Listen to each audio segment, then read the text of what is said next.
તો make in ઇન્ડિયામાં defence ખાતે અનેક ડ્રોન બનાવવામાં આવી રહ્યા છે, ત્યારે રૂસ્ટર ડ્રોન સ્વદેશી રીતે વિકસિત ઉપકરણ છે કે જે રોબોટની રીતે રોલ કરી શકે છે અને ડ્રોનની રીતે ઉડી શકે છે।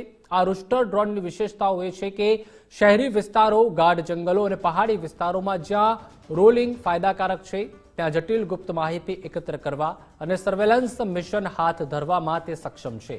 ડ્રોનનું નામ રૂસ્ટર એટલે કે કુકડા પરથી રાખવામાં આવ્યું છે, જે તેમનો મોટાભાગનો સમય જમીન પર વિતાવે છે। તેઓ ઉડી પણ શકે છે અને ઇમારત અથવા ઝાડની ઉપર બેસી પણ શકે છે। તેમાં કેમેરા પણ છે અને તે બિલ્ડિંગ અથવા દિવાલની ટોચ પર ઉતરી શકે છે અને શાંતિથી વિગતો પણ કેપ્ચર કરી શકે છે।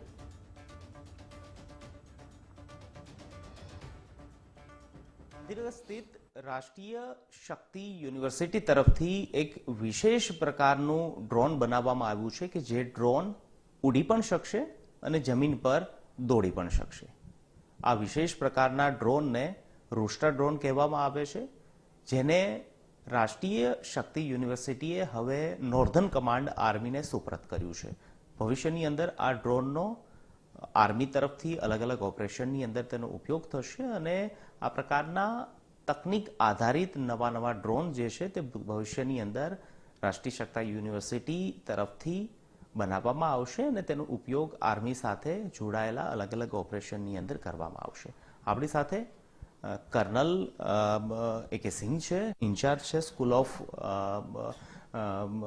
सिक्योरिटी डिपार्टमेंट जो राष्ट्रीय शक्ति यूनिवर्सिटी तरफ से है તેમની સાથે। सर, स्वागत है आपका गुजरात फर्स्ट न्यूज़ में। पहले तो सर ये बताइए कि इस तरह का ड्रोन डेवलप करने के लिए कैसे विचार आया और किस तरह से रक्षा शक्ति यूनिवर्सिटी ने ये ड्रोन जो है उसको डेवलप किया है और नॉर्दर्न कमांड आर्मी को ये सुपुर्द किया है।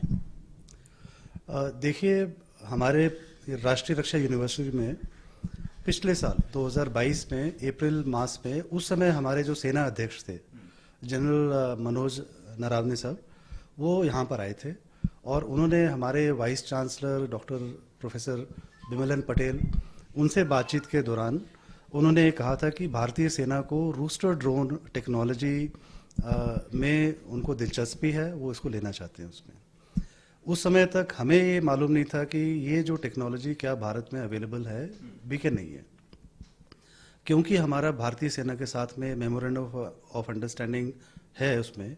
तो हमारे वाइस चांसलर ने उनको भरोसा दिलाया कि एज ए यूनिवर्सिटी हम इसके बारे में रिसर्च करेंगे, मालूमात इकट्ठा करेंगे एंड फिर उसके बाद हम आपको बताएंगे। ये जानकारी इकट्ठी करने के बाद में हमें एक बड़ा सुखद अनुभव हुआ जब हमने देखा कि एक हैदराबाद बेस्ड भारतीय कंपनी वो आगे आई और उन्होंने कहा कि उनके पास में ऐसे टेक्नोलॉजी को डेवलप करने के लिए सुविधा भी है, उनके पास इंजीनियर्स भी है, हार्डवेयर और सॉफ्टवेयर दोनों डेवलप करने के लिए। इस कंपनी का नाम है ब्रेन सर्विसेज लिमिटेड एंड इसको इनके साथ हमने राष्ट्रीय रक्षा यूनिवर्सिटी ने तकरीबन 10 से 11 महीने हमने उनके साथ कार्य किया और इस रूस्टर ड्रोन टेक्नोलॉजी के बेसिस के ऊपर जो प्रोडक्ट हमने जो डेवलप किया है वो हमने बना करके अभी भारतीय सेना को 3 नवंबर को ये हैंड ओवर किया। अच्छा सर, ये बताइए कि आर्म ड्रोन और ये रूस्टर ड्रोन में क्या खासियत रहती है? कि ड्रोन तो सभी जगह मिल जाता है, तो आर्मी को इस रूस्टर ड्रोन की क्या जरूरत मालूम पड़ी और किस टेक्नोलॉजी के आधार पर ये जो है वो काम करता है? हाँ, ये आपका बहुत अच्छा सवाल है। उसमें ड्रोन मोटे तौर पर 2 किस्म के होते हैं, 2 प्रकार के होते हैं। एक जिसको हम कहते हैं फिक्स्ड विंग और एक कहते हैं रोटरी विंग। फिक्स्ड विंग हमारा नॉर्मल छोटा रनवे से उड़ता है और अपना वो पेलोड लेके जाके वापस लैंड करेगा। उसको वापस लैंड करने के लिए भी छोटा सा कोई एयर स्ट्रिप की जरूरत होती है। दूसरी कैटेगरी है रोटरी विंग, जिसके ऊपर एक पंखा 3, 4, 5 इतने रोटर होते हैं, जिसकी वजह से वो रोटर उसको लिफ्ट देता है और वो जाके अपना टास्क पूरा करता है। ये दोनों ड्रोन में एक बड़ी समस्या ये है कि इनके ऊपर जो बैटरी लगी होती है उसका तकरीबन 80% उसका जो पावर है, उसकी जो शक्ति है, वो केवल इनको उड़ाने में खर्च हो जाती है और उसका जो बेसिक जो ऑपरेशनल टास्क है, जो कि खबर को हासिल करना, सर्विलेंस करना और उसको वापस अपने बेस के ऊपर वो खबर को वापस कम्युनिकेशन करना, उसके लिए बहुत कम पावर बचती है।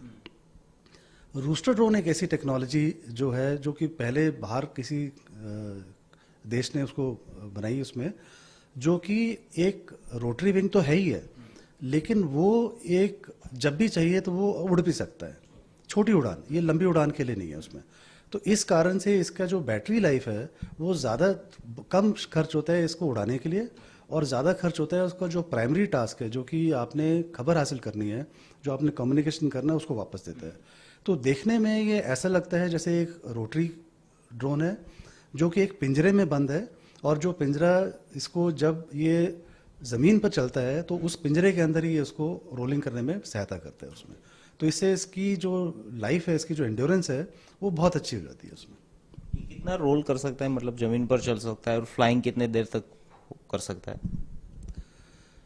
अगर इसको केवल आप उड़ाएंगे तो ये 45 मिनट तक, इसका जो आजकल की जो बैटरी की जो टेक्नोलॉजी है वो तकरीबन 45 से 50 मिनट का वो देता है। जब मैं आपको कहता हूँ कि ये 45 मिनट लाइफ है इसकी बैटरी की एक चार्ज में, तो इस 45 मिनट में ये अपने जो नॉर्मल जो सर्वेलेंस और जो कम्युनिकेशन टास्क भी कर रहा है, ये केवल उड़ नहीं रहा है। तो तीनों टास्क को करते हुए तकरीबन 45 से 50 मिनट होता है। लेकिन जब हम उसको रूस्टर ड्रोन के शक्ल में इस्तेमाल करते हैं तो उस समय इसकी एक बैटरी के ऊपर तकरीबन 2 से ढाई घंटे तक की इसकी लाइफ, इनफैक्ट इनडेफिनेट, जब तक वो जाकर के ऊपर कहीं पर बैठ करके सर्वेलेंस कर रहा है तो उसका कुछ भी खर्च नहीं हो रहा पावर उड़ाने के लिए। तो ये बहुत ही मददगार है। ये मैं आपको ये भी बताना चाहता हूँ कि रूस्टर ड्रोन एक कोई अकेला ड्रोन नहीं है, ये एक सेट में आता है। तो एक व्यक्ति एक कंट्रोल स्टेशन, जिसको ग्राउंड कंट्रोल स्टेशन कहते हैं, उससे वो 3 ड्रोन एक साथ में कंट्रोल कर सकता है। और ये तीनों जो रूस्टर ड्रोन है ये टैंडम में काम करते हैं। कहने का मतलब, अगर एक ड्रोन की जो रेंज है वो है 300 फीट है उदाहरण के लिए, तो 300 फीट से जाने के बाद में वो दूसरा ड्रोन को बीच में डाल करके उसको 300 को 600 बना सकता है, और उसी प्रकार से ये भी 300 और जाकर के तीसरे को डाल करके 900 फीट कर सकता है। जिससे कि जो एक्चुअल रेंज है, जो बीच वाले जो 2 ड्रोन है, वो ना केवल आपका जो डेटा कैप्चर कर रहा है, बट वो एज अ रिले स्टेशन काम कर रहा है, ताकि एज एट अ जीसीएस पर मैं सबसे आगे वाले ड्रोन के साथ भी कम्युनिकेशन में हूँ। अच्छा कर्नल साहब, ये भी बताइए कि मतलब आप तो इस डिपार्टमेंट के साथ जुड़े हुए हैं, कौन कौन से एरिया हमारे ऐसा है जो आर्मी बेस है और इस ड्रोन का सही तरीके से इस्तेमाल हो सकता है इन फ्यूचर, जो भी आर्मी की रिक्वायरमेंट हो उसके हिसाब से? किसी भी ड्रोन को इस्तेमाल करना, वो जो इमेजिनेशन, जो यूज़र की इमेजिनेशन है, कैसे कर सकते हैं। तो मैं ये नहीं कहता कि ये केवल सेना के लिए उपयोगी और बाकी किसी के लिए नहीं है, इसके सिविल एप्लीकेशन भी हो सकते हैं। लेकिन सेना के लिए, और ख़ास करके ऐसे कोई भी सुरक्षा बल जो कि सेना, जैसे हमारे जो सीआरपीएफ या जो सीआईएसएफ है या जो आईटीबीपी है, जो कि इंसर्जेंसी में अगर कहीं पर कर रहे हैं ऑपरेशन, तो उनके लिए भी उतना ज़रूरी है। मेरे विचार से इस रोस्टर ड्रोन का जो विशेष जो प्रयोग है वो है क्लोज क्वार्टर एरियाज, यानी कि बिल्ट अप एरिया, शहर जहाँ मकान है या जो क्लोज जंगल है जहाँ की आप दूर नज़र नहीं डाल सकते उसमें, और जहाँ आपने क्लोज क्वार्टर बैटल करना है, जहाँ पर हमारे जो कमांडोज हैं, जो हमारे जो सेना वाले हैं, और मिसाल के तौर पर टेररिस्ट के साथ में लगे हुए हैं जो कि बिल्डिंग में छिपा हुआ है, उनके लिए ये बहुत ही उपयोगी है। बिकॉज ये उसको एग्जैक्टली उसको पिन पॉइंट कर सकते हैं। ड्रोन बिल्डिंग के अंदर भी जा सकता है, बाहर भी आ सकता है, ऊपर से उसको सर्वेलेंस कर सकता है।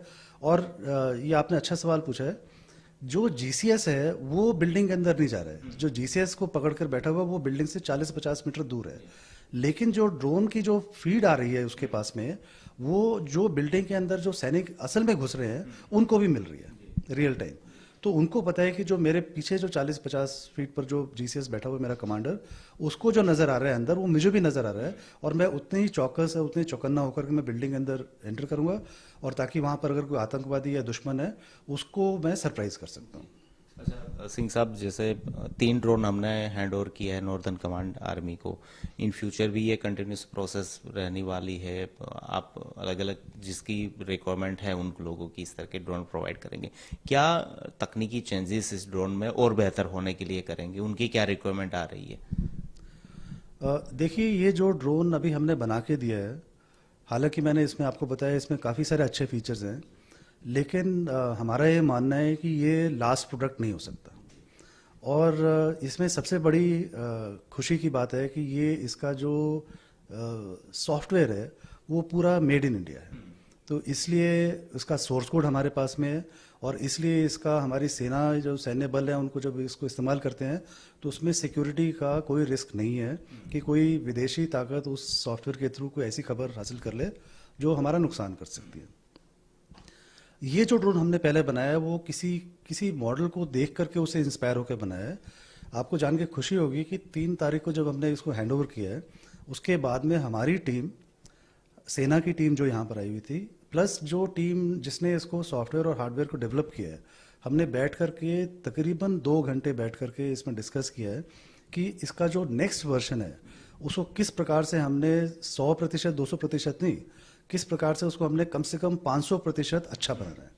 उसमें ऐसे ऐसे फीचर ऐड करने हैं, जिस मिसाल के तौर पर artificial intelligence, autonomous flying, facial recognition, इस टाइप के हम उसमें फीचर्स ऐड करेंगे ताकि जो हमारे जो सैन्य बल है उनको जो अगला जो प्रोडक्ट मिलेगा वो इससे भी कई गुना अच्छा होगा। Thank you so much sir. જી, જે પ્રકારે આ વિશેષ ડ્રોન જે છે તેનું નિર્માણ રક્ષા શક્તિ યુનિવર્સિટીના સહયોગથી કરવામાં આવી રહ્યું છે ને તેને આર્મીને સોંપાઈ રહ્યું છે। ઇન ફ્યુચર પણ આ પ્રકારના અલગ અલગ ટેકનોલોજી આધારિત ડ્રોન બનાવવામાં આવશે, પરંતુ ગર્વની બાબત એ છે કે આ પ્રકારના રૂસ્ટર ડ્રોન અત્યાર સુધી માત્ર ઇઝરાયલ બનાવતું હતું, મેન્યુફેક્ચર કરતું હતું, પરંતુ પહેલી વખત દેશની અંદર ગુજરાતની રાષ્ટ્રીય શક્તિ યુનિવર્સિટીએ આ પ્રકારનું ડ્રોન જે છે તે બનાવ્યું છે કે જે હવામાં ઉડી પણ શકશે અને જમીન પર દોડી પણ શકશે।